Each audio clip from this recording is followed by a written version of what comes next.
then the specific value, VI, is VI divided by 20. This is what CDF means. Yeah, Sasha. Sorry.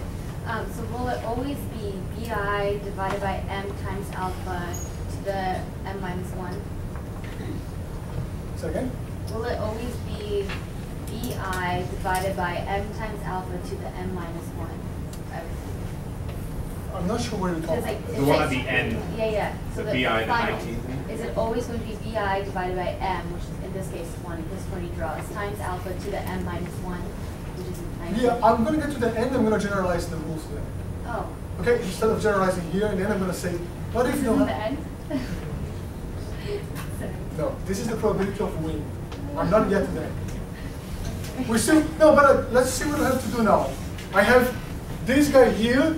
I know this is kind of complicated. There's a lot of algebra going on here and statistics and things that you guys have seen. This is the probability of winning as a function of pi. Oh. Right? This is what I found here so far. I forgot what we were doing. Okay.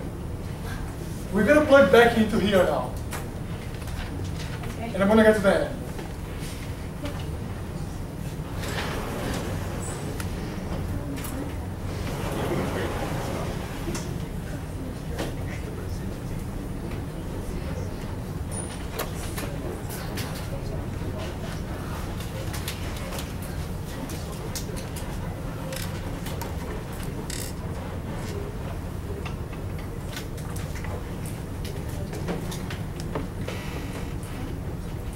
Okay, so now we have the probability of winning as a function of your own beat. It's quite obvious that this is strictly increasing. The higher we beat, more likely we were to win. Right? The higher is our valuation, higher we're going to beat, and more likely is that we're going to win the good. That's the positive side of bidding higher. The negative side of bidding higher is if you bid higher and you win, you have to pay more. In order to solve for what's the bidding function, I have to differentiate here this function with respect to bi and plug back in this problem here. And then we have everything as a function of bi or first order condition to solve here. So now differentiating this guy here with respect to bi, so we write in here the probability of winning bi is equal to 9 divided by 20 alpha times 19.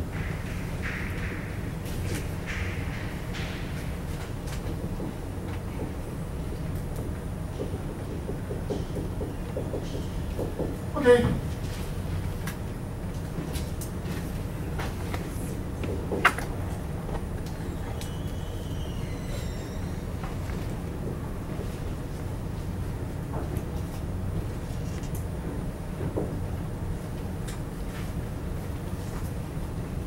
So this is differentiating this with respect to bi. It's not so complicated. It's just like a polynomial function. And we also know that vi is equal to bi divided by alpha. And now we have everything we need to solve for the problem. Okay? We have probability of winning as a function of bi, the derivative of the probability of winning as a function of bi, and vi as a function of vi. So we just have to put all those pieces together there in the first order condition and solve for our bidding function. Okay, putting everything together, cross-board arrow.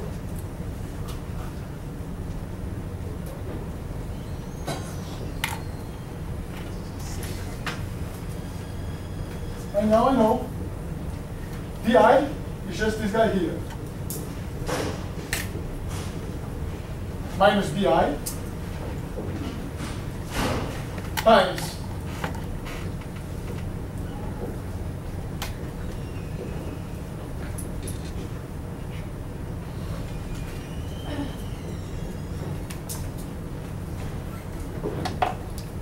must be equal to this guy here.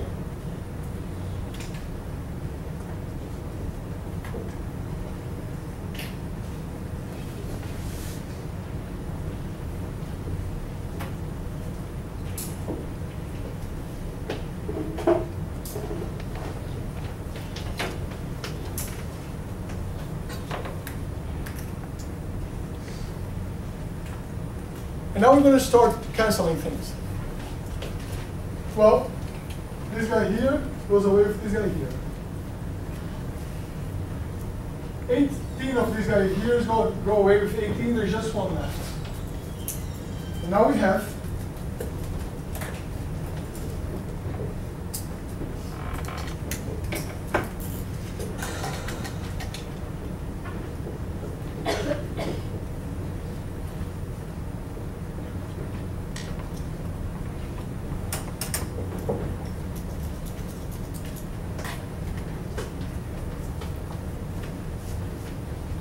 okay, a little bit more algebra. We can cancel. Well, I have to write a 19, right? No, thanks.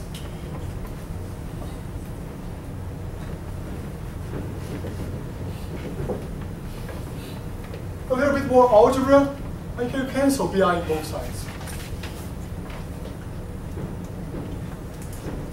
So, as a function that, is it Matthew there in the back?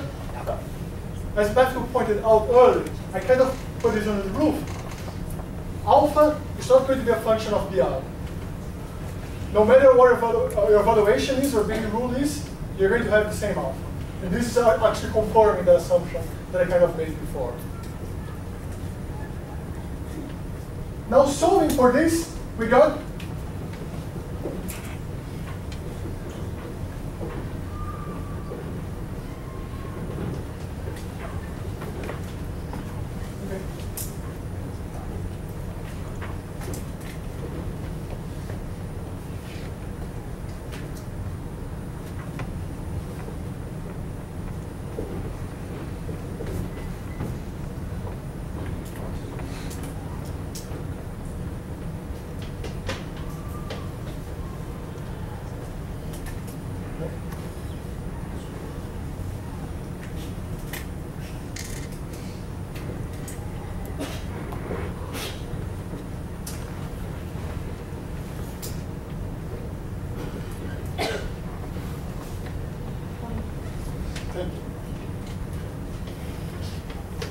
so we solve for alpha.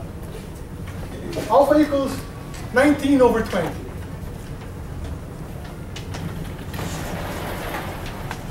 What does it mean? It means that if I value the M&M $4, I'm going to bid 400 divided by 20 is 20 times, I think, 380. This is how much I'm going to write in the paper. Think of how useful this formula is if you like to bid in an auction. If you can calculate this, if you know the distribution of goods, how many people are bidding there, you can calculate exactly how much you should bid in this first price auction. So you should bid 19/20 of your valuation.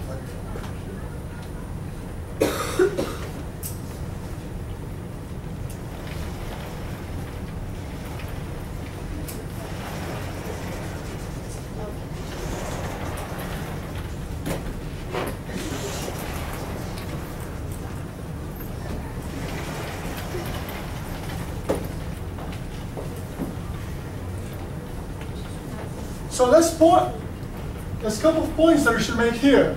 The first one is, as Sasha pointed out, what would be the general rule of this? Can you generalize this for something different than 20 people? Yeah. In the first price auction, if uniform distributions with n bidders,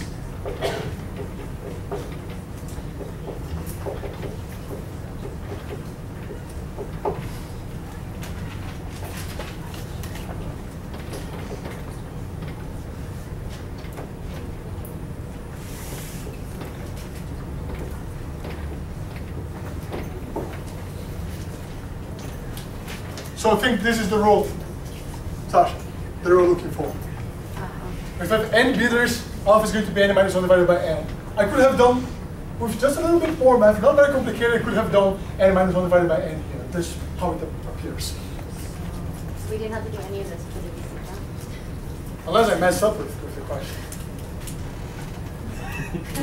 What? Yeah. We got alpha. So how much is it that we build in the end? How much is the valuation? How much do you like the n? Think how much the maximum will be allowed to pay for them. $2. So you should give $1.90. So this is what the bidding function tells you. 20 divided by 2 times 90. We're not done. Before we go, I would like to calculate what is the expected revenue of this auction.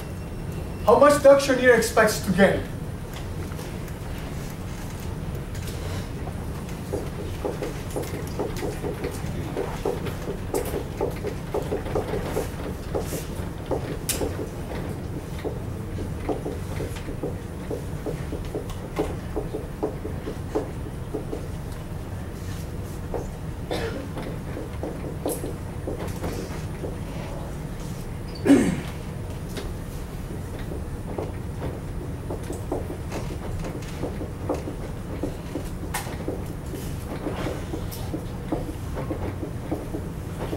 So now the solution is not a function because the auctioneer does not know anyone's valuation. The solution is a number. And what the auctioneer expects to gain? Well, the auctioneer is going to gain the expected highest bid. Right? The expected revenue of this auction is just what is the expected highest bid of all the bidders.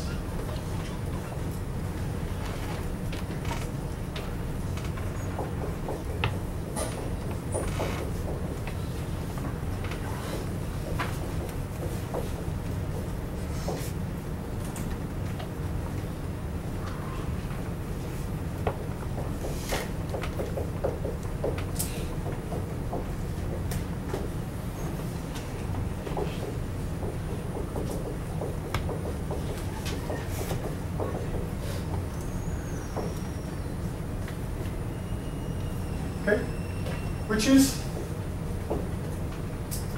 the expected maximum of bid 1, bid 2,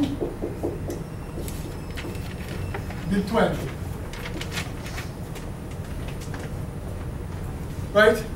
This is what the auctioneer expects to get. But we know other bids are going to be a function of their valuation. This is equal to the expected maximum of alpha V1, alpha V2, alpha V20. Well, but if the maximum of alpha times a bunch of valuations, the maximum is a linear operator, so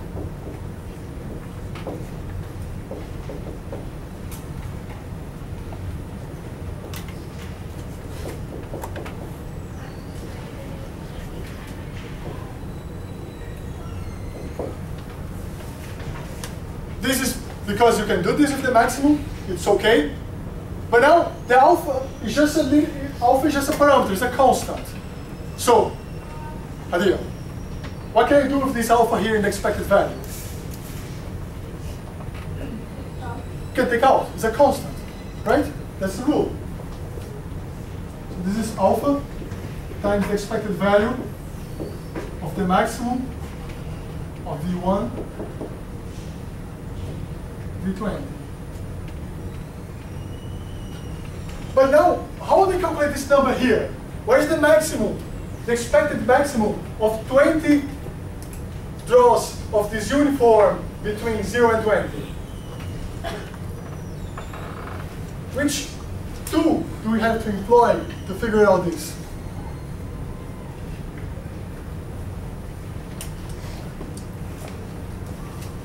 Not only independence, it's more complicated than that. But I wrote the proposition in the board of the higher order statistics. Right? Just go back there to your notebook a couple of pages back. When I'm looking for the maximum is the k equal 1 of the ks highest. It's the first highest of them all. Of a uniform between 0 and 20. So, can you help me here? What is the expected maximum of 20 draws of a uniform 0 and 20. It's going to be alpha times. Is that how much? 400. No, why did I get 400? Oh, because it's 20? Yes. Alpha times 20, because that's the side of the interval.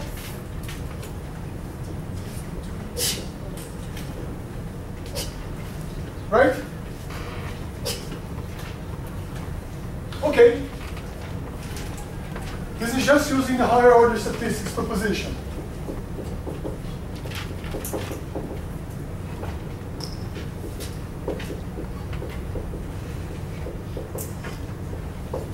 And we know what is alpha, because we solved for alpha in the previous question. And this is going to be equal, what is alpha? 19 divided by 20. So this is equal to 19 divided by 20 times 20 times 20 divided by 21. So this is equal to 380 divided by 21, which is approximately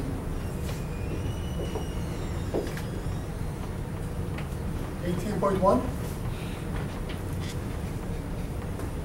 Yeah, 18.1. So this is how much the auctioneering, if I'm auctioneering this MM here, one MM. The post-it between 20 of you guys, and the valuation for the post-it was something between a uniform between 0 and 20, I would expect to gain in this auction 18.1. This is a number. The point of view of the auctioneer is a number. The question that we're asking ourselves, that we're going to continue in the next class, is what if I had a different auction? What if a second price auction? How much money do I expect to gain? And you're going to follow and solve for that. And Simon, and if you were interested in buying, please come here in the end of the class and we'll can sell you guys.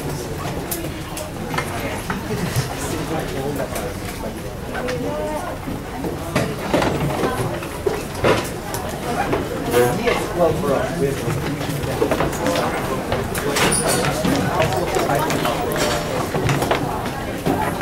on the exam, are we going to sum